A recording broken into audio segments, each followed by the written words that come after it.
கலங்காதே. மீனின் வயிற்றுக்குள் இருந்த யோனாவின் கூக்குரலுக்கு இறங்கிய நான் ஆபத்தில் நீ கூப்பிடும்போது உன்னுடைய கூக்குரலுக்கும் இறங்கி வாழ்வளிப்பேன்.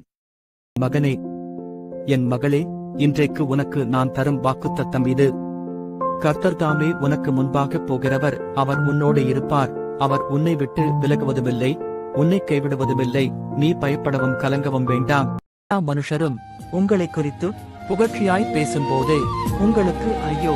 அவர்கள் பிதாக்கள் கள்ளத்தீர்க்கதரிசிகளுக்கும் அப்படியே செய்தார்கள்.